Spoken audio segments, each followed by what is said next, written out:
Hello मेरे दोस्तों, मैं राहुल और स्वागत है आप लोगों का आपके अपने यूट्यूब चैनल आरके सेंटर पे। दोस्तों, आज के वीडियो में आपको हिस्ट्री का एक ऐसा इंपॉर्टेंट क्वेश्चन बताया जाने वाला है जो कि आपके हर एग्जामिनेशन के लिए इंपॉर्टेंस रहेगा। ठीक है, तो चलिए देखते हैं कि क्या क्वेश्चन है और ये क्वेश्चन जो है इतना इंपॉर्टेंट क्यों है, ये हर एक एग्जामिनेशन में क्वेश्चन क्यों आता है, चाहे वो सेमेस्टर 1 से लेकर के सेमेस्टर 6 क्यों ना हो, चाहे वो 10 से लेकर के 12 क्यों ना हो, हर एक एग्जामिनेशन में ये क्वेश्चन नेसेसरी रूप से पूछा जाता है। तो चलिए जानते हैं कि क्या क्वेश्चन है और क्या इसका आंसर होगा। ठीक है, देखिए क्वेश्चंस की बात करें तो क्वेश्चन आपका इस प्रकार से रहेगा दोस्तों कि प्रथम अफीम युद्ध के कारण और परिणामों का वर्णन करें। कि प्रथम अफीम युद्ध के क्या क्या कारण थे और प्रथम अफीम युद्ध जब हुआ था तो उसके क्या क्या परिणाम हुए, है ना।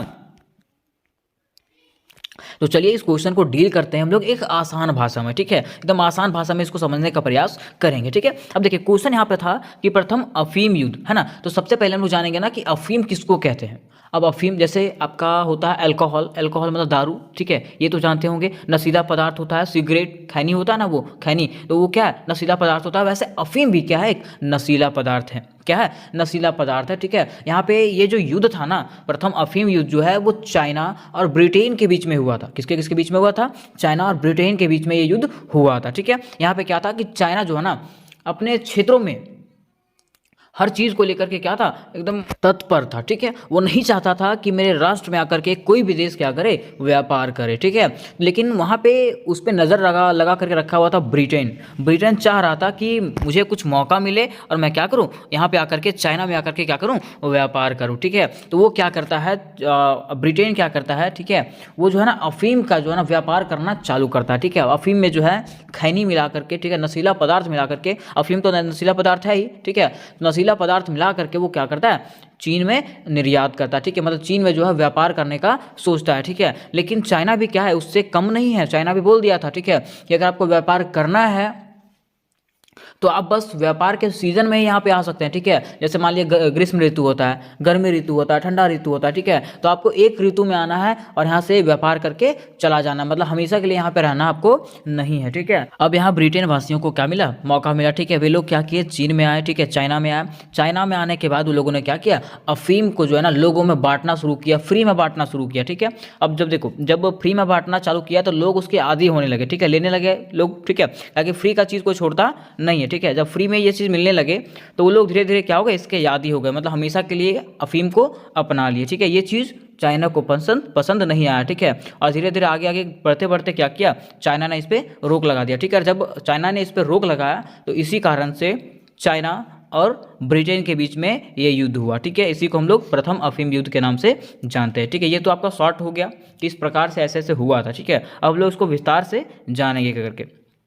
देखिए आंसर लिखेंगे, सबसे पहले इसका परिचय लिखेंगे कि हुआ क्या था आखिर। ठीक है, तो देखिए बताया गया है कि प्रथम अफीम युद्ध ब्रिटेन द्वारा चीन पर किया गया सर्वप्रथम आक्रमणकारी युद्ध था। ठीक है, मतलब प्रथम अफीम युद्ध की अगर बात करें तो ये जो युद्ध था ना ब्रिटेन द्वारा चीन पर किया गया ऐसा आक्रमणकारी युद्ध था। ठीक है, जो सबसे पहले किया गया था, मतलब सर्वप्रथम किया गया था ये। ठीक है, इस युद्ध की शुरुआत 1840 ईस्वी में हुई थी और यह जो युद्ध था वो 2 सालों तक चला था। ठीक है, ये जो युद्ध था 1840 में स्टार्ट हुआ था और 1842 ईस्वी में इसका अंत हुआ था। मीन्स 2 सालों तक ये युद्ध चला था। यह युद्ध की बात करें तो यह युद्ध चीन और ब्रिटेन के बीच में चल रहे गहरे विवादों के कारण हुआ था। अब गहरा विवाद क्या था, ये विवाद आपको बताया गया था। ये विवाद क्या था, अफीम को लेकर के यहाँ पे विवाद था। हुआ यूँ था कि ब्रिटेन ने बड़ी मात्रा में अफीम का निर्यात चीन को किया था। ठीक है, हुआ क्या था कि ब्रिटेन ने क्या किया था, बड़ी मात्रा में अफीम का निर्यात चीन को किया था, जिससे वहाँ के निवासियों पर इसका बुरा प्रभाव पड़ा था। वहाँ के निवासी लोग क्या हो गए थे, इसके यादी हो गए थे। किसके, अफीम के, क्योंकि अफीम क्या था, एक नशीला पदार्थ था, है ना। आगे बताया गया है युद्ध में ब्रिटेन की सेना के दबाव के आगे छिंग राजवंश की सरकार को ब्रिटेन से नानचिंग संधि करनी पड़ी। ठीक है, यहाँ पे क्या हुआ कि जब युद्ध हुआ तो एक तरफ ब्रिटेन की सेना और एक तरफ चाइना की सेना। ठीक है, तो यहाँ पे चाइना की सेना जो है ना क्या हो गई, कमजोर पड़ गई। ठीक है, और यहाँ पे ब्रिटेन के सेना के नीचे वो जो दब के रह गई। ठीक है, जिसके फलस्वरूप चीन एक अर्थ उपनिवेशिक देश बन गया। ठीक है, जिसके कारण क्या हुआ, चीन वहाँ पे हार गया था, ब्रिटेन से हार गया और वो क्या बन गया, उपनिवेश बन गया। उपनिवेश मतलब समझते हैं, गुलाम बन गया, किसका, ब्रिटेन का। ठीक है, अब ब्रिटेन चाहता भी यही था, वो सबसे पहले क्या करता है, कहीं घुसने का प्रयास करता है कि कोई देश में को मौका मिले। ठीक है, और मौका मिलने पे वो चौका मार देता है तुरंत। ठीक है, मीन्स वहाँ पे क्या करता है, वो घुस जाता है, पूरा उसको उपनिवेश बना लेता है अपना। अब देखिए यहाँ पे परिचय के तौर पे हम लोगों ने क्या किया, इसके शॉर्ट स्टोरी को जान लिया कि क्यों आखिर प्रथम अफीम युद्ध हुआ था ब्रिटेन और चाइना के बीच में, ठीक है। अब क्या करते हैं, इसके कारण को जानते हैं, एक एक करके हम लोग डिटेल से इसके कारण को समझते हैं कि क्या कारण था, एक एक करके पॉइंट बाय पॉइंट हम लोग समझेंगे, ठीक है। देखिए, अगर प्रथम अफीम युद्ध के कारणों की बात करें तो उसके कारण जो है निम्नलिखित है। ये जो युद्ध था वो 1840 से लेकर के 42 तक चला था, ठीक है। देखिए, इसका प्रथम कारण जो था वो क्योतो की प्रथा था।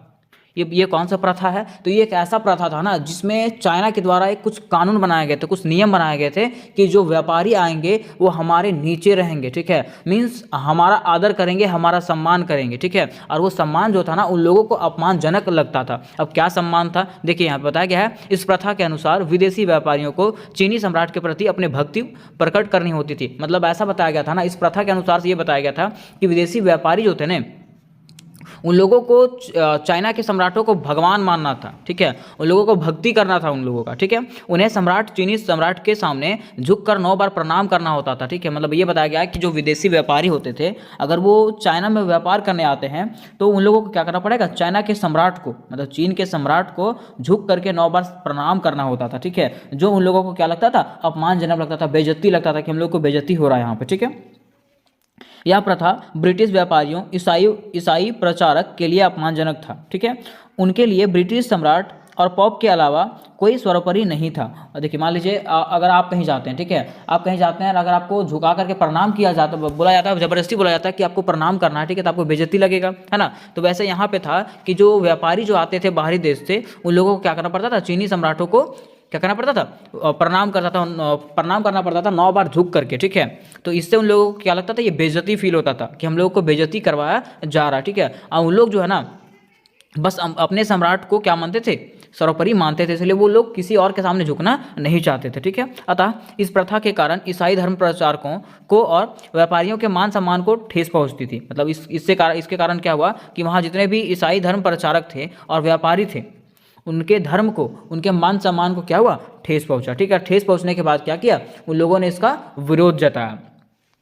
अतः अंग्रेज इस प्रथा को समाप्त करना चाहते थे। इस प्रथा को समाप्त करना तब तक संभव नहीं था जब तक चीन पर ब्रिटिश की हुकूमत प्रभाव ना स्थापित हो जाते, ठीक है। मतलब ये बताया गया था कि अंग्रेज जो थे ना वहाँ पे जब व्यापार करने के लिए गए थे तो वो चाह रहे थे कि ये प्रथा को कैसे ना कैसे करके समाप्त किया जाए, ठीक है। लेकिन ये प्रथा ऐसे समाप्त होने वाला नहीं था जब तक ब्रिटेन जो है चाइना के ऊपर अपना अधिकार नहीं करता है, तब तक ये प्रथा समाप्त होने वाली नहीं थी। तो वही बताया गया था कि ब्रिटेन जब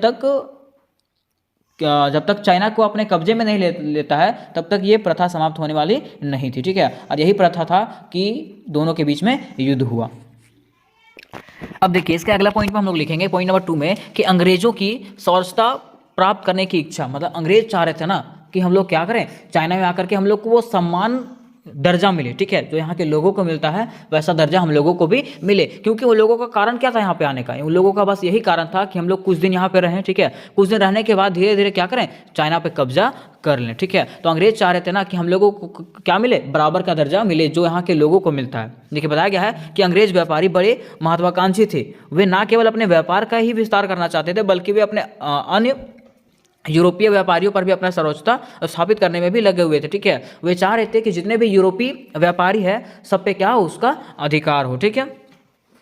इसके साथ ही अंग्रेजी व्यापारी चाहते थे कि चीन का सम्राट उनके प्रतिनिधित्व के साथ समानता का व्यवहार करे, लेकिन चीनी प्रशासक विदेशियों को बर्बर जाति का समझते थे और इस कारण उनके साथ अपमानजनक व्यवहार करते थे। मतलब हुआ क्या कि यहाँ के जो ब्रिटिश सरकार थी, मतलब ब्रिटिश जो व्यापारी थे, उन लोग सोच रहे थे ना कि चाइना का जो सम्राट था वो हम लोगों के साथ बराबर का पेश आए, ठीक है। लेकिन वो ऐसा करता नहीं था। वे जो है इन लोगों को हीन जाति का समझता था और इन लोगों के साथ जो है ना गलत तरीके से पेश आता था, ठीक है, जो इन लोगों को अपमानजनक लगता था। इसके साथ साथ यहाँ पे जो चीनी प्रशासन था, ठीक है, यहाँ पे दृढ़ विश्वास था कि समस्त मानव जाति उसके साम्राज्य के अंतर्गत ही होना चाहिए। मतलब ये मान के रखा था चीनी शासक जो था वो बस इतना जानता था, ठीक है, कि यहाँ पे कोई भी आए वो हमारे अंडर रहे, ठीक है, वो आगे बढ़ने का प्रयास ना करे। इसलिए वो क्या करता था, दूसरों को अपने के नीचे दबा करके रखता था। कौन, चाइना का सम्राट, ठीक है। यहाँ पे आपका दूसरा पॉइंट खत्म हुआ। अब तीसरा पॉइंट क्या है, अब देखिए इसका तीसरा पॉइंट जो है चीन में आर्थिक संकट है। ठीक है, अब चीन में आर्थिक संकट कैसे आया, तो आपको बताया गया था कि ब्रिटेन वासी जो है वो यहाँ पे व्यापार करने के लिए आए थे और व्यापार करने के माध्यम से यहाँ पे क्या किए, अफीम फैला दिए। ठीक है, अफीम फैलाने के बाद यहाँ के लोग जो हैं वो क्या हो गए, अफीम के यादी हो गए। मतलब बहुत सारे लोग जो थे अफीम के यादी हो चुके थे, लेकिन कुछ लोग ऐसे भी थे जो अफीम के यादी नहीं हुए थे। तो यहाँ बताया गया है कि चीनी लोग अफीम के यादी नहीं बनना चाहते थे। चीनी लोग जो हैं, चीनी के जो कुछ लोग हैं वो लोग चाह रहे थे कि यहाँ पे अफीम ना फैलाया जाए, और इसी कारण से क्या हुआ, जो उन लोगों के देश में, चीन में जो अफीम का व्यापार हो रहा था, उन लोगों ने उनका क्या किया, विरोध किया। ठीक है, अब विरोध करने के बाद लोग यही बोल रहे थे ना कि चीन के सम्राट जो है वो क्या कर रहे हैं, कुछ पैसों के खातिर क्या कर रहे हैं, यहाँ पे व्यापार करवा रहे हैं, है ना। आगे देखिए बताया गया है कि अफीम के व्यापार से देश की आर्थिक स्थिति क्या बिगड़ती जा रही है। मतलब उन लोगों का यही कहना था कि अफीम के व्यापार से क्या हो रहा है, चाइना का आर्थिक स्थिति जो है वो बिगड़ता जा रहा है, यहाँ का तंत्र जो है ना वो क्या हो रहा है, बिगड़ता जा रहा है। ठीक है, और यहाँ से दूसरे देश के लोग भी क्या कर रहे हैं, पैसा लूट के लेके जा रहे हैं, क्योंकि यहाँ के लोग जो है ना अफीम के यादी हो चुके थे। उन लोगों को हर हालत में अफीम चाहिए था, इसलिए वो लोग क्या कर रहे थे, भारी मात्रा में अफीम का निर्यात कर रहे थे और यहाँ से पैसा लूट करके जा रहे थे। इसलिए अफीम की व्यापार को रोकने के लिए 1839 ईस्वी में लिन त्योहिसु कैप्टन का कमिश्नर नियुक्त किया गया। ठीक है, इसलिए क्या किया गया, 1839 ईस्वी में जो है ना एक कैप्टन को नियुक्त किया गया। ठीक है, चाइना में एक कैप्टन को नियुक्त किया गया ताकि यहाँ का जो अफीम का व्यापार है उसको क्या किया जाए, रोक लगाया जाए, उस पर रोक लगाया जाए। ठीक है, ताकि यहाँ के लोग जो हैं अफीम के नशे से बच सके। वहाँ पे जो कैप्टन का चुनाव हुआ था, ठीक है, वो क्या था, ईमानदार अधिकारी था, एक ईमानदार अधिकारी था। उसने कैंटन पहुँचते ही, जब वो कैंटन पहुँचा तो उसने कैंटन पहुँचते ही सभी विदेशी व्यापारियों को क्या किया, अवैध अफीम को सौंप देने का अधिकार दिया। ठीक है, मतलब जितने भी वहाँ पे व्यापारी थे, विदेशी व्यापारी थे, उन लोगों को बोला ये कि आप लोग क्या कीजिए, अफीम को जो है ना हम लोगों को सौंप दीजिए। ठीक है, लेकिन विदेशी व्यापारियों ने इसका विरोध किया, और उसके बाद क्या हुआ, विदेशी व्यापारियों ने इसका विरोध किया। ठीक है, इसका परिणाम यह हुआ कि लिन ने सभी व्यापारिक संस्थाओं पर कड़ा पहरा लगवा दिया। ठीक है, और उन्हें अफीम सौंपने के लिए बाध्य किया। ठीक है, और वहाँ पे क्या किया, वो कड़ा पहरा लगा दिया और उन लोगों को ये बोल दिया कि आपको क्या करना है, हर हालत में जो है अफीम जो है हम लोगों को क्या करना पड़ेगा, सौंपना पड़ेगा। ठीक है, इसके साथ ही इसलिए विदेशी व्यापारियों का यह भी सूचित किया गया। ठीक है, इसने विदेशी व्यापारियों को यह भी सूचित कर दिया था कि वे तभी कैंटन से बाहर जा सकेंगे जब वह अपने अफीम के भंडार को सरकार को सौंप देंगे। ठीक है, ये भी बता दिया कि उन लोगों को अगर कैंटन के बाहर जाना है तो लोग तभी जा सकेंगे जब वो लोग अफीम के भंडार को सरकार को सौंप देंगे, उसके बाद ही यहाँ से वो लोग अपने परिवार से मिल सकेंगे और यहाँ से बाहर जा सकेंगे। ठीक है, अथवा अंग्रेज व्यापारियों को विवश होकर इसकी इच्छा अनुसार से कार्य करना पड़ा। ठीक है, उसके बाद क्या हुआ कि अंग्रेजी सरकार जो थे, ठीक है, अंग्रेज व्यापारी जो थे, इन लोगों के आगे विवश होना पड़ा उन लोगों को। ठीक है, चाइना के सरकार के आगे इन लोगों को विवश होना पड़ा और अपना जो भंडार था वो अफीम का उन लोगों को सौंपना पड़ा। ठीक है, लेकिन इस कार्रवाई से क्या हुआ कि अंग्रेजों और चीनियों के मध्य में क्या हुआ, युद्ध की संभावनाएं बढ़ गई, और यही कारण था कि इन दोनों के बीच में प्रथम अफीम युद्ध हुआ था। ठीक है, उसके बाद देखिए पॉइंट नंबर 4 क्या है कि उपनिवेश स्थापित करना। ठीक है, मतलब चीनी शासक जो है ना यहाँ पे उपनिवेश स्थापित करना चाह रहा था। चीनी शासक सोच रहा था ना कि ये लोग जो है हमारे देश में आकर के व्यापार कर रहे हैं तो ये हमारे नीचे रहेंगे। ठीक है, लेकिन वे लोग जो है ब्रिटेन के व्यापारी जो है, ठीक है, वो लोग इसके बात को मानने के लिए इनकार कर दे रहे थे। ठीक है, देखिए बताया गया है चीनी सरकार का यह कहना था कि कैंटन में निवास करने वाले विदेशी व्यापारी चीन के नियम तथा कानूनों के अंतर्गत निवास करते हैं और चीनी अधिकारी इस सिद्धांत के अनुसार कार्य करते हैं। मतलब उनका कहना यही था, चीन सरकार का कहना यह था ना कि यहाँ पे जितने भी व्यापारी आए हैं सब मेरे अनुसार से कार्य करेंगे, मेरे नियमों और कानूनों के अनुसार से यहाँ पे निवास करेंगे और कार्य करेंगे। ठीक है, लेकिन विदेशी व्यापारी चीन के नियम और कानूनों को मानने के लिए तैयार नहीं थे। लेकिन जितने भी विदेशी व्यापारी थे इनके कानूनों को, इनके नियमों को मानने के लिए तैयार नहीं थे, और यह भी एक कारण हुआ कि इन दोनों के बीच में एक युद्ध का कारण बना। ठीक है, फिर देखिए पॉइंट नंबर आपका 5 है युद्ध के तत्कालीन कारण। अब युद्ध के तत्कालीन कारण क्या हुआ कि युद्ध क्यों हो गया। ठीक है, तो युद्ध होने का कारण यही था कि अफीम के अवैध व्यापार को समाप्त करने के उद्देश्य से कमिश्नर लिन की कठोर कार्रवाई से असंतुष्ट होकर के अंग्रेजी व्यापारी वर्ग अपने सरकार पर चीन के शक्ति प्रदर्शन और युद्ध के लिए दबाव डाल रहा था। मतलब हुआ क्या कि जब यहाँ पे अफीम का अवैध व्यापार हो रहा था तो उसके खिलाफ क्या किया था, लिन जो था, कमिश्नर लिन जो था, कठोर कार्रवाई कर रहा था, और इसके खिलाफ वहाँ के जो लोग थे, अंग्रेजी व्यापारी थे, इससे असंतुष्ट होकर के क्या किए, अपने सरकार को इसके खिलाफ विरोध करने के लिए बोले, इसके खिलाफ एक्शन लेने के लिए बोले। ठीक है, कि आप क्या कीजिए, शक्ति प्रदर्शन कीजिए। ठीक है, और वहाँ पे दुर्भाग्यवश से क्या हो गया, तो इसी समय 7 जुलाई 1840 को एक चीनी और अंग्रेजी नागरिकों में संघर्ष हो गया। ठीक है, हुआ क्या कि 7 जुलाई 1840 ईस्वी में चीन और अंग्रेजी नागरिकों के बीच में क्या हो गया, संघर्ष हो गया, मतलब लड़ाई हो गया। ठीक है, जिसमें से एक चीनी नाविक की मृत्यु हो गई, जिसमें से क्या हुआ, एक चीनी नाविक का मृत्यु हो गया, और यही मृत्यु का कारण था कि इन दोनों के बीच में युद्ध स्टार्ट हो गया। ठीक है, देखिए यहाँ तक हम लोगों ने प्रथम अफीम युद्ध के कारणों को समझ चुके थे। ठीक है, अब हम लोग समझेंगे कि प्रथम अफीम युद्ध जो हुआ था उसके क्या क्या परिणाम थे। काहे कि युद्ध जब होता है ना तो उसका कोई ना कोई परिणाम जरूर निकलता है। ठीक है, तो आखिर प्रथम युद्ध अफीम युद्ध जो हुआ था उसके क्या क्या परिणाम निकले, तो अगर इसके परिणाम की बात करें, सबसे पहला परिणाम क्या हुआ था कि ये युद्ध में जो है ना चाइना का हार हुआ था। ठीक है, इसके बाद एक और अफीम युद्ध हुआ था जिसमें भी चाइना का हार हुआ था। ठीक है, और जब चाइना का हार हुआ, इसका कहने का मतलब है कि चाइना को क्या हुआ, हानि ही हानि हुआ होगा। ठीक है, देखिए बताया गया है कि प्रथम अफीम युद्ध नानकिंग की संधि के साथ ही समाप्त हुआ। प्रथम अफीम युद्ध जो था ना वो नानकिंग के संधि के साथ में समाप्त हुआ था। ठीक है, इसके परिणाम महत्वपूर्ण थे, और इसके जो परिणाम थे वो बहुत ज़्यादा महत्वपूर्ण थे। महत्वपूर्ण क्या थे, तो यह संधि चीन के लिए एक कड़वे विष के समान थी। यह जो संधि हुआ था ना वो चीन के लिए क्या था, एक जहर के समान था। जहर के समान था मतलब इसके लिए हमेशा मतलब गलत ही इसमें बताया गया था, चाइना के लिए गलत ही बताया गया था। ठीक है, नानकिन की संधि के निम्नलिखित परिणाम निकले। नानकिन का जो संधि हुआ था उसमें निम्नलिखित परिणाम निकला था। परिणाम अब देखिए यहाँ पे प्रथम अफीम युद्ध में जो परिणाम निकले थे, ठीक है, उसमें से पहला परिणाम है आपका ब्रिटेन को लाभ। उसमें से क्या हुआ था, ब्रिटेन को इसमें से लाभ हुआ था। ये जो युद्ध हुआ था उसमें से ब्रिटेन को लाभ हुआ था। ठीक है, लाभ कैसे हुआ, यहाँ पे जो नानकिन की संधि हुई थी उसके तहत में ब्रिटेन को बहुत ज़्यादा लाभ हुआ। लाभ क्या हुआ कि चाइना यहाँ पे सोच रहा था कि ब्रिटेन यहाँ पे आएगा और क्या करेगा, अपने सत्ता को स्थापित कर लेगा। ठीक है, और हुआ भी ऐसा ही है ना। यहाँ पे ब्रिटेन क्या किया, ब्रिटेन और चाइना के बीच में युद्ध हुआ जिसमें से चाइना का हार हुआ। चाइना का हार होने के बाद ब्रिटेन ने क्या किया, इसके खिलाफ विरोध कर दिया। ठीक है, विरोध करने के बाद जब नानकिन का संधि हुआ तो ब्रिटेन को जो है ना यहाँ का सत्ता को सौंप दिया गया। ठीक है, और यहाँ पे जो है ना व्यापार करने के लिए सौंप दिया गया कि जैसे आप चाहते हैं उस तरीके से व्यापार कर सकते हैं। ठीक है, उसके साथ साथ चाइना को ये कहा गया कि आपको क्या करना है, ब्रिटेन को जो है ना 2 करोड़ 10 लाख डॉलर की धनराशि देनी पड़ेगी। ठीक है, क्योंकि ये युद्ध में जो है ना ब्रिटेन को बहुत ज़्यादा क्षति हुई है, इसलिए चाइना को क्या करना पड़ेगा, 2 करोड़ 10 लाख डॉलर की धनराशि देना पड़ेगा। किसको, ब्रिटेन को। ठीक है, जिसके साथ साथ जिसके बाद क्या हुआ कि चाइना को इससे बहुत ज़्यादा क्षति हुआ। ठीक है, आगे बताया गया इसके साथ ही चीन के 5 प्रमुख बंदरगाहों पर ब्रिटेन का प्रभुत्व स्थापित हो गया। ठीक है, उसके साथ साथ क्या हुआ कि चाइना का जो बंदरगाह था, चाइना का जो 5 प्रमुख बंदरगाह था उस पर भी क्या हो गया, ब्रिटेन का प्रभुत्व स्थापित हो गया। ठीक है, ये इसका पहला परिणाम था।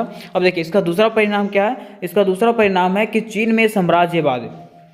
अब चीन में साम्राज्यवाद कहने का मतलब है कि चीन में साम्राज्यवाद फैल गया। अब कैसे फैल गया, तो देखिए जब लोगों को लगने लगा, विदेशी देशों को लगने लगा ना कि चीन जो है वो कमज़ोर हो गया है। ठीक है, हम क्या कर सकते हैं, यहाँ पे जाकर के इसको उपनिवेश बना सकते हैं। तो दूसरे देश जो है ना चीन में आकर के घुसने लगे। ठीक है, जहाँ पे घुसने लगे और यहाँ पे क्या सोच रहे थे कि यहाँ पे आकर के व्यापार स्थापित करेंगे और चाइना को अपने कब्जे में कर लेंगे। ठीक है, और वैसा ही वो लोग किए। बताया गया है नानकिन संधि से प्रभावित होकर के फ्रांस, अमेरिका, बेल्जियम, पोलैंड, पुर्तगाल जैसे देश भी चाइना में अपना प्रभाव बढ़ाने की कोशिश करने लगे। ठीक है, ये सब भी देश क्या किए, चाइना में घुस गए। ठीक है, और यहाँ पे अपने प्रभाव को बढ़ाने का कोशिश करने लगे। ठीक है, उन्होंने बहुतों से संधियों के द्वारा चीन में अपने प्रभुत्व स्थापित किया। ठीक है, और उन लोगों ने क्या किया, यहाँ पे आने के बाद चाइना में क्या किया, अपना प्रभुत्व को स्थापित किया। इस प्रकार चीन में बहुत सारे विदेशियों का अड्डा बन गया। ठीक है, इसलिए इस प्रकार क्या हुआ कि चीन में जो है ना विदेशी देशों का क्या हो गया,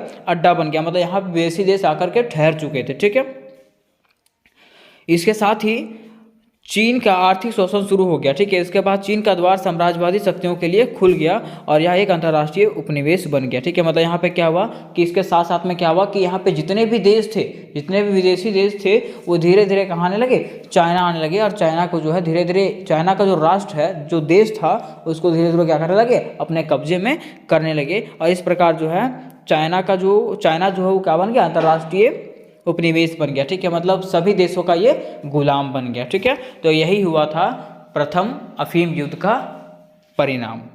तो उम्मीद करते हैं कि ये वीडियो जो है आप लोगों को समझ में आया होगा, ये क्वेश्चन आपको समझ में आ गया होगा। तो मिलता है नेक्स्ट वीडियो में, तब तक के लिए जय हिंद, जय भारत।